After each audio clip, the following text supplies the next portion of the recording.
Ya, bismillah. Assalamualaikum warahmatullahi wabarakatuh. Alhamdulillahirabbil alamin. Alhamdulillah alhamdulillahilladzi ja'ala tauhid qaidatan al-islam wa aslahu wa ra'sahu. Ashhadu an la ilaha illallah wahdahu la syarika lah. وأشهد أن محمدا عبده ورسوله اللهم صل وسلم وبارك على محمد وعلى آله وأصحابه والأمة إلى يوم الدين. أما بعد فقال تعالى في الكتاب الكريم بعد أعوذ بالله من الشيطان الرجيم يا أيها الذين آمنوا اتقوا الله حق تقاته ولا تموتن إلا وأنتم مسلمون. Jamaah talim yang insyaallah dirahmati Allah Subhanahu wa taala. Alhamdulillah kita ucapkan syukur kepada Allah Subhanahu wa taala. Kita masih diberikan kesempatan, kekuatan sehingga bisa mengikuti aktivitas kita sebagaimana biasa kajian rutinan kita. Insyaallah kita berharap barokah dan hidayah serta rahmat daripada Allah Subhanahu wa taala. Dengan adanya pertemuan kita senantiasa kita membesarkan nama Allah Subhanahu wa taala. Salam serta salam serta tetap tercurahkan kepada baginda kita Nabi Muhammad sallallahu alaihi wasallam dan keluarganya, sahabatnya, dan insyaallah sampai kepada kita yang masih konsisten komitmen ke atas ajaran dan sunnah baginda Nabi sallallahu alaihi wasallam. Jamaah alim yang insyaallah dirahmati Allah Subhanahu wa taala. Adapun judul ataupun tema kita hari ini yakni tentang Isra Mi'raj. Isra Mi'raj. Teman-teman sekalian insyaallah dirahmati Allah Subhanahu wa taala. Isra ini adalah sebuah perjalanan malam yang ditempuh oleh baginda Nabi sallallahu alaihi wasallam.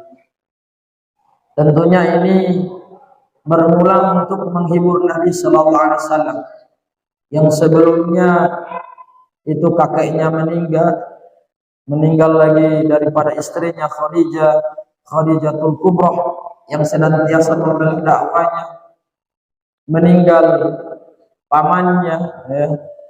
Ini kemudian ada berupa sebuah kesedihan daripada baginda Nabi sallallahu alaihi wasallam. Maka kemudian baginda Nabi sallallahu alaihi wasallam dihibur dengan untuk senantiasa diperjalankan oleh Allah Subhanahu wa taala dari Masjidil Haram menuju Masjidil Aqsa. Itu Isra.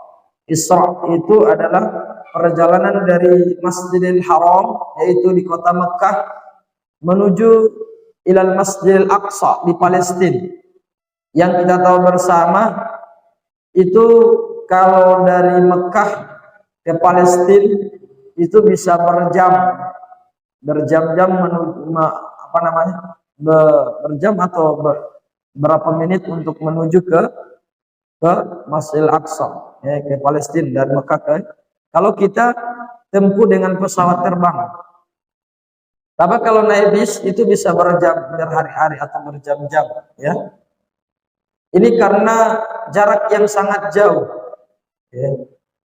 Begitu pula kalau ditempuh, karena di zaman dulu tidak ada pesawat ataupun tidak ada bis, maka kalau ditempuh dengan perjalanan mungkin sekitar berhari-hari, 2-3 hari di perjalanan, ya, menuju Masjidil Aqsa, ya, di Palestina.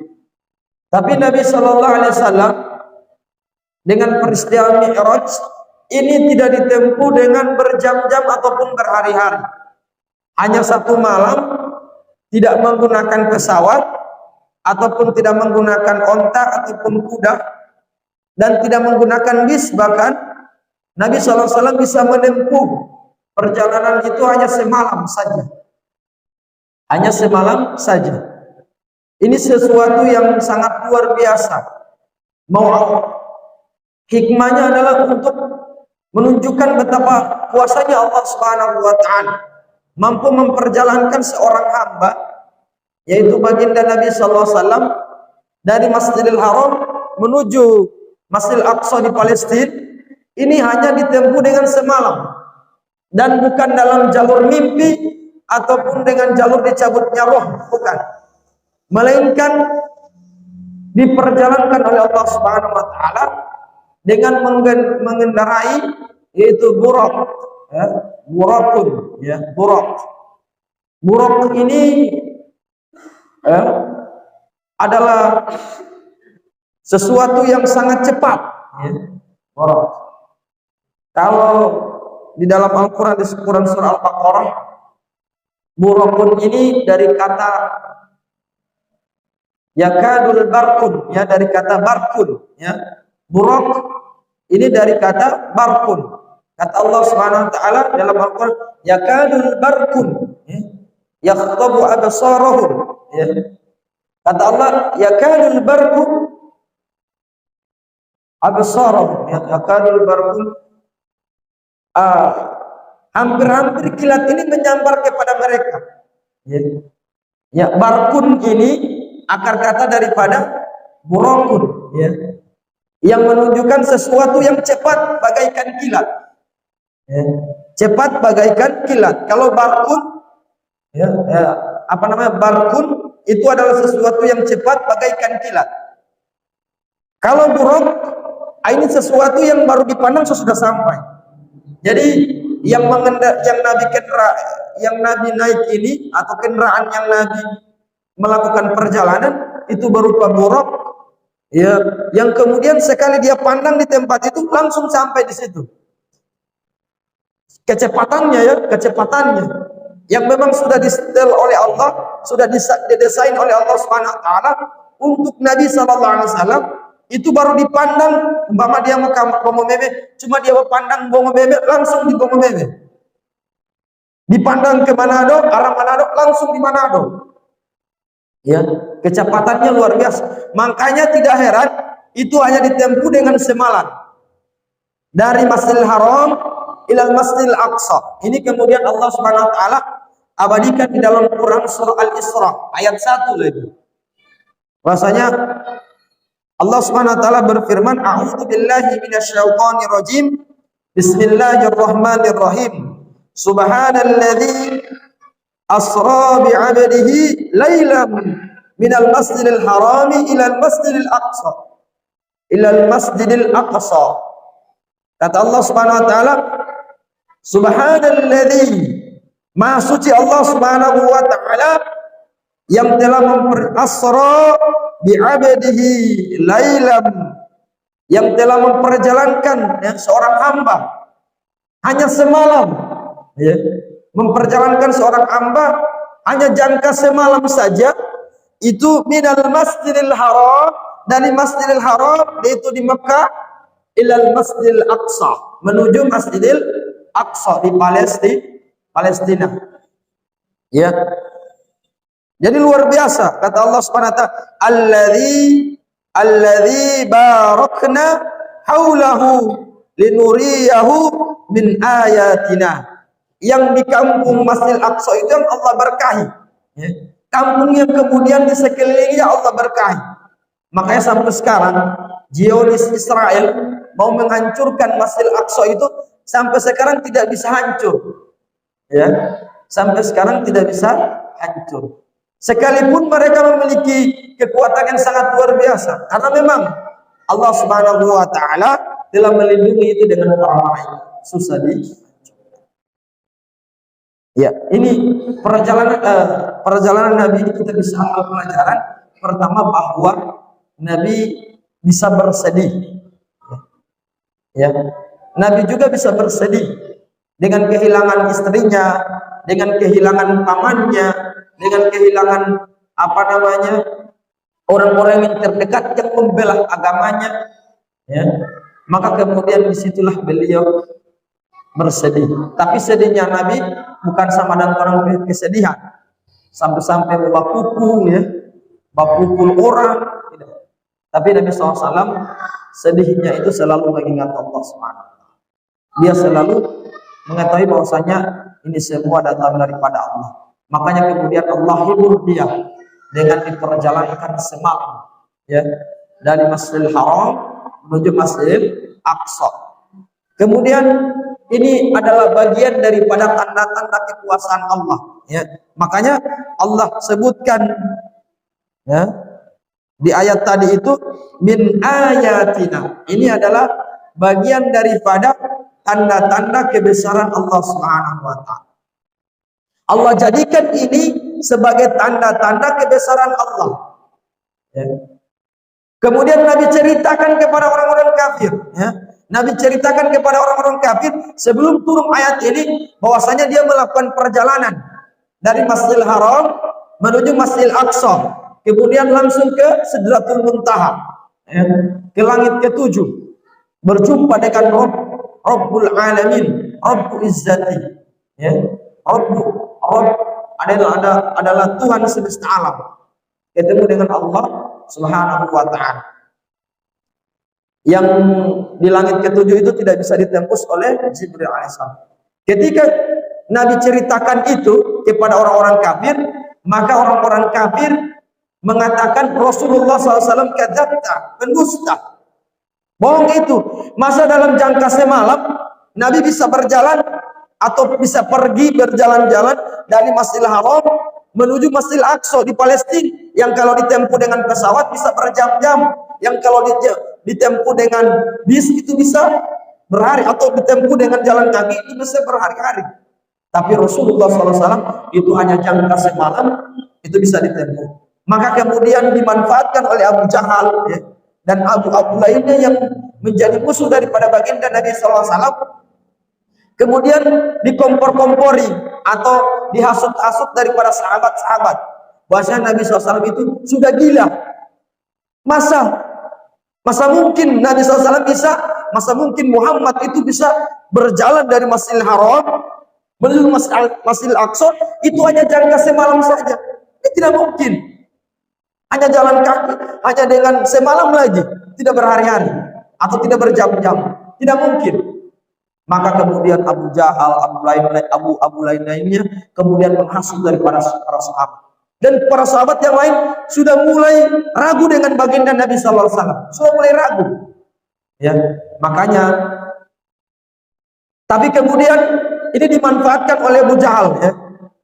Karena dia benci dengan Nabi, disampaikan kepada Abu Bakar, dia bilang tinggal seorang sahabat lagi yang ketika dia terpengaruh, terhasut dengan kata-kata kita, maka seluruh umat Islam akan terprovokasi, akan percaya bahwasanya Nabi SAW ini berpembohong. Masa bilang berjalan semalam ya? Tidak mungkin. Maka dia bilang yaitu Abu Bakar, Abu Quhafah. Kemudian mereka pergi kepada Abu Quhafah, kepada Abu Bakar As-Siddiq. Ya, sebelum dia dapat gelar As-Siddiq. Ketika kemudian dia berjumpa dengan Abu Bakar, ini musuh-musuh daripada Islam, dia katakan, "Ya Abu Bakar, itu kawanmu Muhammad telah berbohong." Masa dia katakan bahwasanya dia melakukan perjalanan hanya semalam saja dari Masjidil Haram ke Masjidil Aqsa, kemudian ke Sidratul Muntaha, ke langit ketujuh dalam jangka semalam saja. Bagaimana menurutmu? Kata Abu Bakar, apakah Rasulullah yang mengatakan? Apakah baginda Nabi SAW yang mengatakan? Kemudian para musuh-musuh daripada Islam itu mengatakan, "Naam, Rasulullah yang mengatakan." Maka kemudian Abu Bakar mengatakan apa? Kalau orang bilang, "Iya, mungkin tidak betul itu, mungkin Nabi itu sejadi gila tau." Mungkin kalau orang. Tapi Abu Bakar ini keimanan. Makanya kata para ulama, ketika ada informasi daripada Al-Quran, informasi daripada hadis Nabi SAW yang kemudian diinformasikan oleh Allah atau diinformasikan oleh baginda Nabi SAW, ini jangan dibanyak ditanya-tanya. Sebab akan menyesatkan kita sebagaimana dengan orang-orang kafir, tidak mempercayai baginda Nabi. Apa kemudian kata Abu Bakar As-Siddiq? Apakah Nabi Muhammad SAW yang mengatakan? Maka kemudian mereka katakan, "Naam." Baginda Nabi SAW yang mengatakan demikian. Maka kemudian Abu Bakar katakan, "Kalaupun baginda Nabi SAW yang mengatakan itu, maka aku akan benarkan. Sekalipun Nabi SAW mengatakan ada musuh di belakangku, ada musuh di balik bukit itu, ya, ada musuh di balik bukit. Ternyata kemudian tidak ada musuh, tapi yang menyampaikan itu baginda Nabi SAW. Maka sekalipun itu tidak benar, maka aku tetap akan meyakini itu benar daripada lisan baginda Nabi SAW. Maka ini pentingnya bagi kita untuk senantiasa meyakini segala syariat baginda Nabi SAW dan tidak ragu sedikit pun. Ya, tidaklah yang diucapkan oleh baginda Nabi SAW kata Allah, "In huwa illa wahyuha." Tidaklah yang disampaikan oleh baginda Nabi SAW melainkan itulah wahyu daripada Allah SWT, dan jangan diragukan. Nabi sampaikan kita untuk sholat, Nabi sampaikan kita untuk senantiasa melakukan segala amal kebaikan, maka lakukan, jangan dibantah. Maka ini penting bagi kita untuk senantiasa meyakini itu semua. Jadi teman-teman sekalian yang insya Allah dirahmati Allah Subhanahu Wa Taala, nah, kebanyakan orang ya, meragukan hal yang tersebut, dan ini sudah terjadi di zaman Nabi. Ya, sebagaimana orang ragu hari ini, sebagaimana orang ragu hari ini, begitu pula dengan di zaman dulu banyak yang ragu. Tapi Abu Bakar ketika membenarkan itu, maka langsung diberi gelar dengan yang as-siddiq, ya, as-siddiq, ya. Jadi ini kita bisa ambil hikmah bahwasanya menerima syariat Allah itu dengan tidak banyak komentar, ya. Nabi perintahkan kita ini laksanakan, jangan dibaca, ditanya. Maka ada 3 sebab, ya, yang akan dibenci oleh Allah daripada manusia. Kata Nabi sallallahu alaihi wasallam, "Innallaha kariha salasatan." Ada 3 yang dibenci oleh Allah Subhanahu wa taala daripada hambanya, daripada manusia. Yang pertama, qila wa qala. Perkataan yang sia-sia, ya. Banyak bertanya. Sudah Allah perintahkan untuk sholat, dia tanya lagi. Tabiya oleh itu mah malah ngapi sholat itu sudah pilih Allah, kan? Atau ngana sholat ini sudah masuk surga. Nah, tidak usah banyak tanya, laksanakan saja sami'na wa ata'na. Jangan lagi dipertanyakan sebagaimana orang-orang kafir. Dan hikmah kemudian terjadinya Isra dan Mi'raj ini adalah sebuah peristiwa penerimaan, yaitu sholat 5 waktu, ya. Jadi syariat-syariat yang lain seperti puasa, seperti zakat, seperti haji, itu kemudian Allah Subhanahu wa taala turunkan dengan ayat, dia turunkan di bumi. Tapi untuk masalah sholat, maka tidaklah Allah Subhanahu wa taala perintahkan untuk melaksanakan sholat, melainkan itu dijemput oleh baginda Nabi sallallahu alaihi wasallam. Ketika baginda Nabi sallallahu alaihi wasallam, di cerita yang tadi, di riwayat yang tadi, ketika Nabi SAW menunggangi atau naik di atas buruk, ya, buruk itu adalah sesuatu yang cepat, ya, hanya dipandang langsung dia sampai di situ. Maka kemudian Nabi sampai di Masjidil Haram, Masjidil Aqsa, disitulah hadir Nabi SAW bertemu dengan Nabi Musa, Nabi SAW bertemu dengan Nabi Isa, Nabi SAW bertemu dengan Nabi Adam, Nabi SAW bertemu dengan seluruh para nabi. Dan pada waktu itu baginda Nabi SAW diperintahkan untuk senantiasa memimpin daripada sholat daripada para nabi yang lain, ya. Nabi menjadi pemimpin daripada nabi yang lain. Sayyidul Anbiya adalah pemimpin atau penghulu daripada para nabi. Jadi ada Nabi Musa, bahkan Nabi SAW mengatakan Nabi Musa itu yang paling kekar, ya. Kekar besar. Maka tidak heran di dalam sebuah ini ketika Nabi Musa, ya, cuman memukul prajurit daripada Fir'aun, itu langsung 1 kali tewas. Ya. Cuman dia tolak begitu langsung tewas.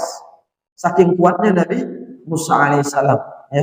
Kuatnya Nabi Musa alaihissalam. Tapi kekurangannya Nabi Musa itu tidak bisa cadel orangnya, tidak bisa ngomong secara sering kaku lidahnya.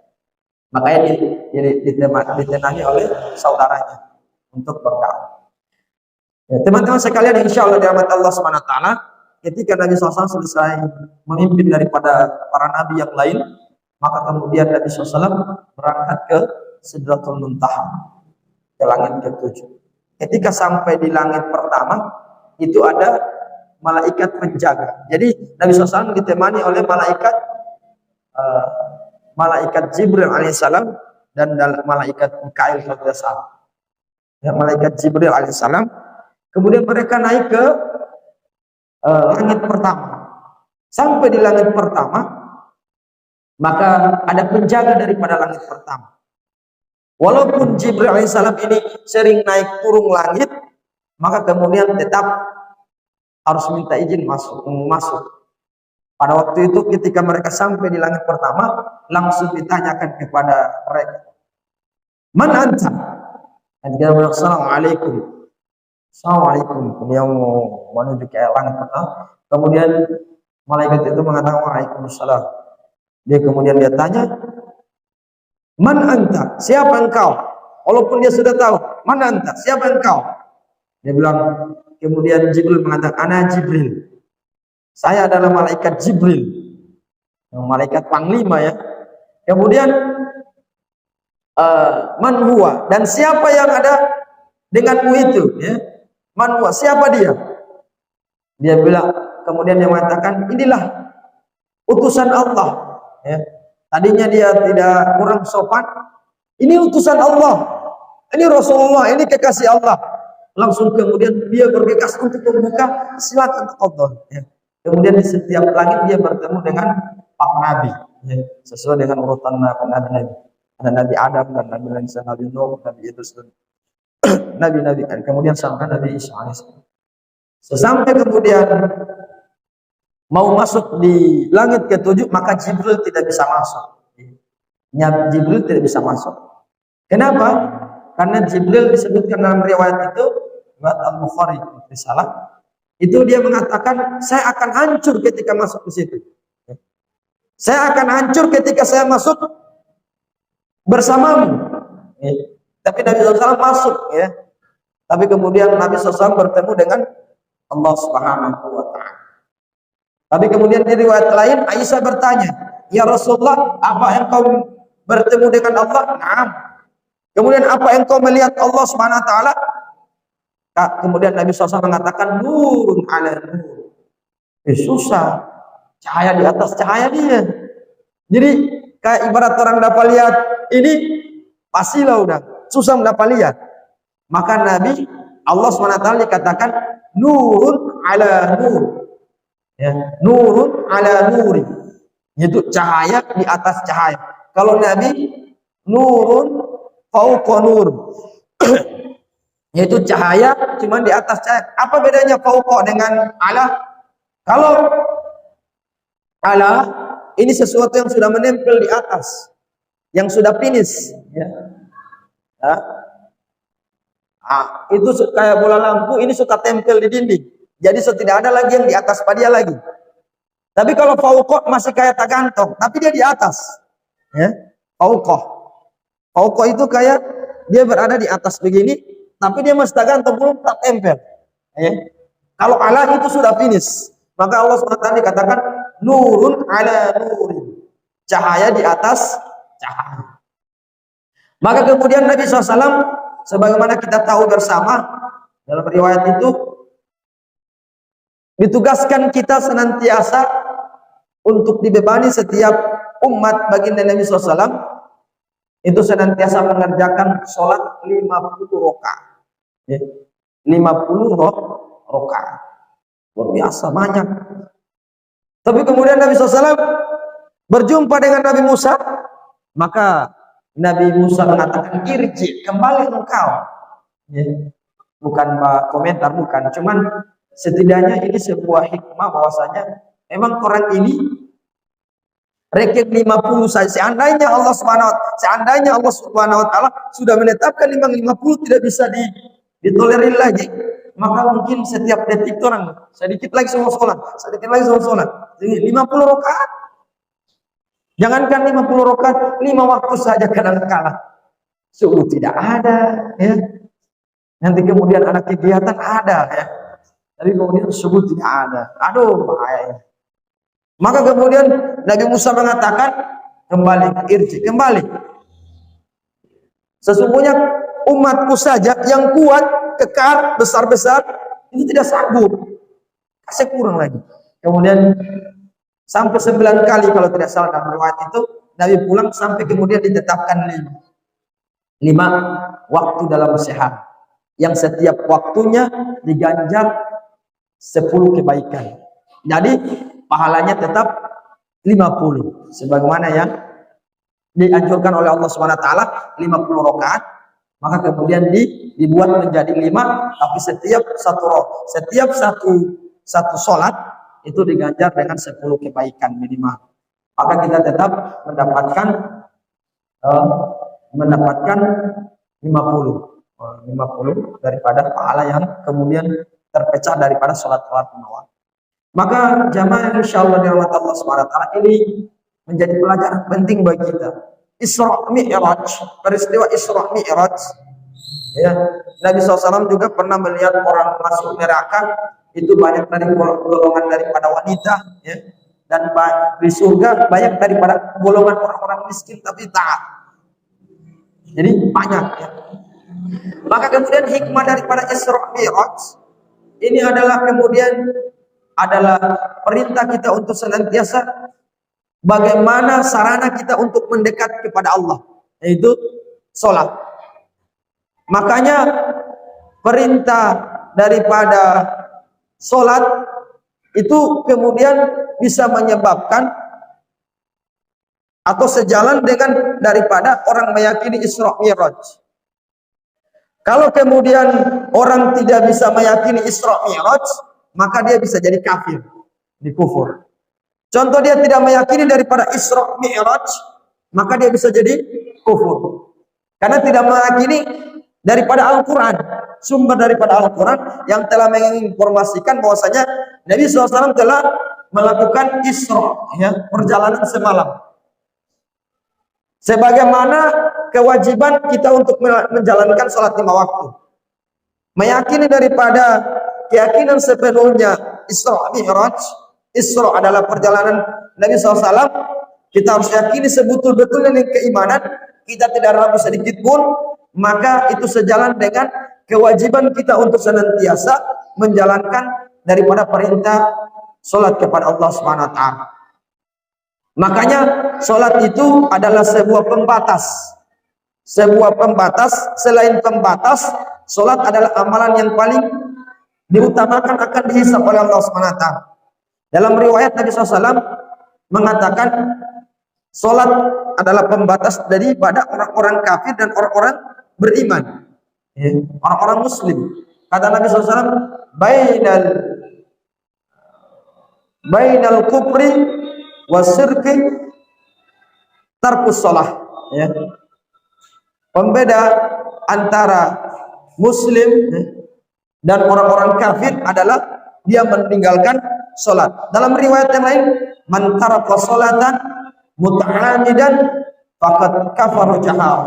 Siapa yang kemudian meninggalkan sholat 5 waktu, maka dengan secara sengaja, maka dia telah kafir secara sengaja, ya.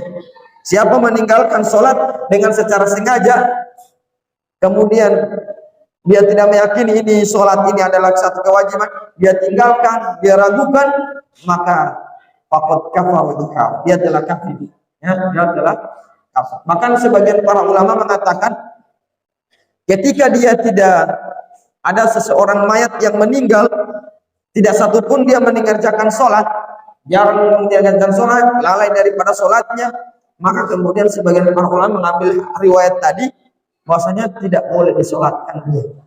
Allah saja dia tidak mau sholati, bagaimana dengan kita berani saja untuk menyalati dia? Allah saja dia tidak mau tunduk, Terus kenapa kita tunduk untuk senantiasa mempersembahkan salat kita kepada. Maka peristiwa daripada Isra Mi'raj ini adalah peristiwa yang ada beberapa yang kita bisa ambil. Pertama adalah di dalam perjalanan kehidupan terkadang kita ada sebuah kesedihan. Kita ditinggalkan istri kita ditinggalkan oleh yang tersayang kita ditinggalkan oleh. Tapi kemudian ini kita harus menyandarkan diri kepada Allah SWT. Ada satu masa kemudian di mana Allah SWT akan memberikan sebuah cahaya bagi kegelapan yang menerangi kesulitan kita. Ya. Maka ketika kita mengalami satu kesusahan, mengalami satu kegoncangan, maka yakinlah pasti ada sebuah keterangan, sesuatu cahaya yang akan menerangi suatu kegelapan yang kita alami pada waktu itu. Maka ini penting bagi kita. Yang kedua kemudian, peristiwa Isra Mi'raj ini adalah peristiwa yang harus diimani, jangan diragukan. Sekalipun orang tidak tahu persis bagaimana, maka kita sebagai umat muslim meyakini penuh bahwasanya peristiwa Isra Mi'raj, Isra ini adalah salah satu perjalanan yang kemudian diabadikan oleh Allah Subhanahu wa taala untuk menjadi sebuah tanda-tanda kebesaran bagi kita adalah umat-umat fa'tabiru ya ulil absar, sebagai pelajaran bagi kita orang-orang yang akan datang, yaitu kita jadikan sebagai pelajaran, bahwasanya kita jadikan sebagai tadabbur, kita jadikan ini sebagai hikmah bagi kita untuk senantiasa meyakini ternyata betapa besar, betapa kuasanya Allah mampu memperjalankan seorang hamba dari Masjidil Haram menuju Masjidil Aqsa, dan ini kekuasaan Allah Subhanahu wa taala. Ya, jamaah yang masyaallah dan Allah Subhanahu wa taala. Baik, mungkin ini sekilas yang bisa saya sampaikan. Semoga peristiwa Isra Mi'raj ini menjadi sebuah dorongan bagi kita untuk senantiasa lebih meyakini kepada Allah dan lebih menjalankan syariat yang Allah telah tetapkan, terutama melaksanakan sholat. Jangan Isra Mi'raj hanya menjadi sebuah cerita saja, ya, atau hanya menjadi sebuah peringatan saja. Ya. Betapa banyak sering kita lihat Isra Mi'raj hanya menjadi sebuah peringatan saja. Tapi esensi daripada Isra Mi'raj, terjadinya Isra Mi'raj, kita tidak jadikan sebagai pelajaran yang kita harus tunduk kepada syariat Allah SWT, dan yang harus kita imani kepada Allah SWT segala ayat-ayat yang Allah telah turunkan kepada kita. Kebanyakan kita bersemangat, bahkan menggebu-gebu untuk melaksanakan perayaan Isra Mi'raj. Tapi nyatanya esensi daripada Isra Mi'raj yang sesungguhnya untuk senantiasa mengerjakan sholat itu hilang. Ya, di mana kemudian kita memperingati Isra Mi'raj dengan mendengarkan segala perjalanan Nabi dari Masjidil Haram ke Masjidil Aqsa menggunakan buraq, kemudian dia ke Sidratul Muntaha. Di mana itu? Kalau hanya sebuah cerita, kalau hanya sebuah sebuah yang diperdengarkan saja, atau hanya sebuah peringatan saja, ya. Kemudian esensinya di mana? Maka ini terjadi di kalangan kita.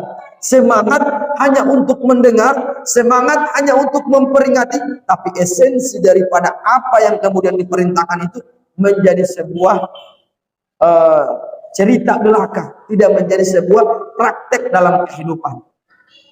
Makanya dicela oleh Hasan Al-Basri, ya, qara'tumul Qur'an walam ta'malu bih. Kita yakini Al-Qur'an, peristiwa Isra Mi'raj dikatakan dalam Quran Al-Isra ayat 1. Kita yakini itu. Kita kemudian sering baca, bahkan kita lakukan peringatannya, tapi kemudian walam ta'malu bih, tapi kita tidak amalkan daripada apa yang kemudian terkandung di dalam Isra Mi'raj ini, atau yang terkandung dalam Al-Quran tentang peristiwa Isra Mi'raj ini, kita tidak praktekkan dalam kehidupan, maka iman ini tidak bisa Iman ini hanya sebuah sandiwara saja, bukan iman sesungguhnya itu.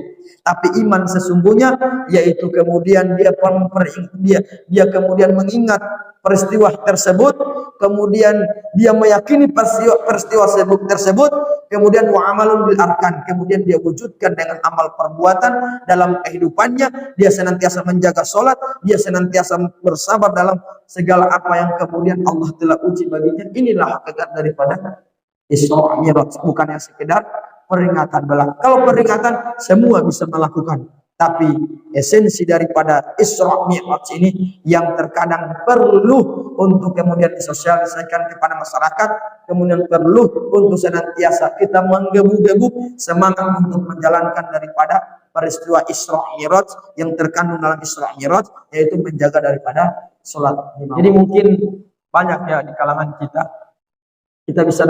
kita bisa tahu sebenarnya siapa yang lebih perhatian daripada Isra Mi'raj.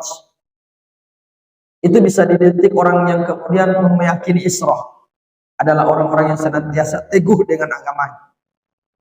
Diyakini sekalipun Nabi itu tidak berjumpa dengan dia. Nabi kan yang menyampaikan, sekalipun Allah itu tidak berjumpa bertatap muka dengan dia, tapi diyakini bahwasanya tetap akan ibadah kepada Allah. Itu makna daripada peringatan ini seharusnya, bukan sekedar kita untuk memperingatinya, tapi esensi dari semua itu kita dianjurkan untuk menjalankan apa yang kemudian terkandung daripada Isra Mi'raj. Kemudian untuk meyakini daripada nerakanya Allah dan meyakini daripada surganya Allah SWT. Sengaja Nabi SAW melakukan Isra Mi'raj, diperlihatkan dengan neraka, diperlihatkan dengan surga, untuk kemudian dikabarkan kepada umat Nabi SAW bahwasanya akan banyak penghuni daripada neraka jahanam, itu daripada golongan wanita, dan akan dipenuhi dengan surga, yaitu orang-orang yang kemudian fuqara, al-masakin dan fuqara yang taat kepada Allah SWT. Maka kemudian kita yakini, berbondong-bondong kita mencari posisi, kita itu termasuk dalam di mana? Apakah kita miskin yang dikatakan oleh Nabi, atau jangan sampai miskin, rugi di dunia dan rugi di akhirat. Tapi kemudian kita tetap bersemangat untuk menjalankan daripada esensi daripada Isra Mi'raj, menjaga sholat daripada kita, tetap menjaga, kemudian kita berusaha untuk tepat waktu dalam pelaksanaan tersebut, dan senantiasa kita khusyuk dalam dan ikhlas dalam pelaksanaan tersebut.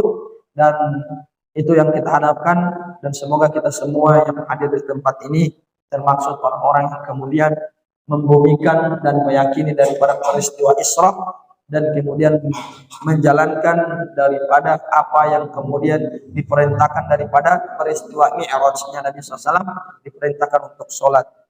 Baik, mungkin ini dari saya. Lebih dan kurang saya mohon maaf. Astaghfirul khairat. Subhanakallah bihamdik. Asyhadu an la ilaha illa anta wa nastaghfiruka wa atubu ilaik. Wassalamualaikum warahmatullahi wabarakatuh.